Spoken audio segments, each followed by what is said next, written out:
پیروزی خود را به دست آورده میتواند. ما و شما تنها در هفته رقابت امروز متوجه خواهیم گردید. بازی برای دریافت خوب جام تاجیکستان در رقابت با ریگارد لازم است تا بازی خود را بازم بهتر کند. یک نو گیم عذر پرسد دست ریگارد است. در هفته اون رقابت فوتبالبازان شهر ترسوزاده توانستند او صداشتک خود را بالا میگرداند و همین طریق صداشتک دو بار بالا میشود. دوستان عزیز، رقابت آغاز میگردد. این رقابت وضعیت خوب استانداردی در نزد تو بلهم جان براتف قرار دارد و از این موقع میتواند ضربه هم بزند و امکانیت بسیار هم خوب. این زمین است خوجاند دیان تومباس ارسالی به کنار تو برمیگردد به لیگنر. ضربه دیان تومباس و این وضعیت را برطرف میکند. دروازه‌بان این زمان یک حمله دیگر باز یک ضربه به طرف دروازه. برتاب نوبتی و اینجا در خط دفاع خطا میکنه فوتبالبازان استرافشان و گل. دیان تومباس اشتباه رقیب را خیلی درست استفاده میبرد و حساب رقم روزی نیست. از این ترتیب بازی که انجام داد میرزاهید میرزا محمودوف، او توفه کرد، توپ را گرفت. ببینید توفه به دیان تومباس. حمله نوبتی پرتاب به داخل جریمه نازم باباجانوف و اینجا همه کار. حمله نوبتی دیان تومباس ضربه میزند. دیده میشود دیان تومباس نازم باباجانوف. نازم به مرکز حرکت میکند. دو نفر را چگونه فریب دو نفر سوم پس سر است. پرتاب به داخل جریمه گاه. این وضعیت را دلیرجان براتوف برطرف میکند. دوانجان ارگاشف ضربه خیلی خوفناک این بازیگر و بینه چگونه امکانیت برای ضربه زنی دیده می شود. پرتاب با دیان تومباس ضربه و از خطک دروازه توپ برآورده. بازیگر ما به همین فرصت متوجه می شویم دروازه‌بان پس سر شد.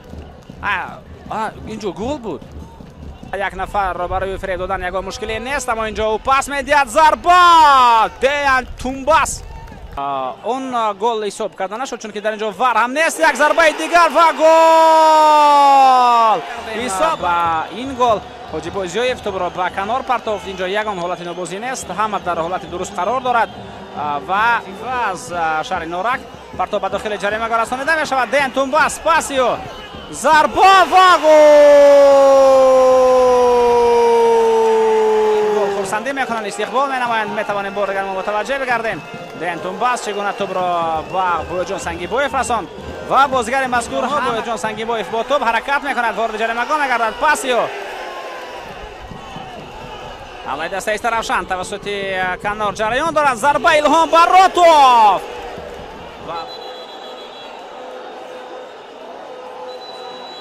آرام شوند. بله دربی است، فوتبال است، اما اوهو اینجا تو ضربه هم زده شد.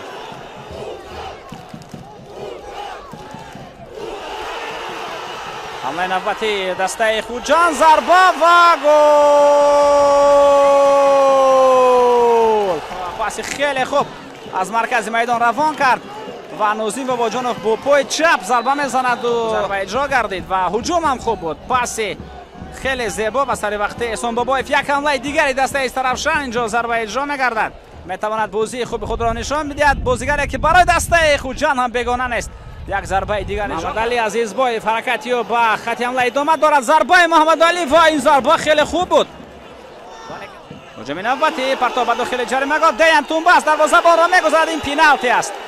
دیان تومباس گذشت و دروازه‌بان را پسی سر کرد، ولی سوال همین است که چگونه دلیر براتوف به او رسید. با دست خود از پای او دروازه نماید.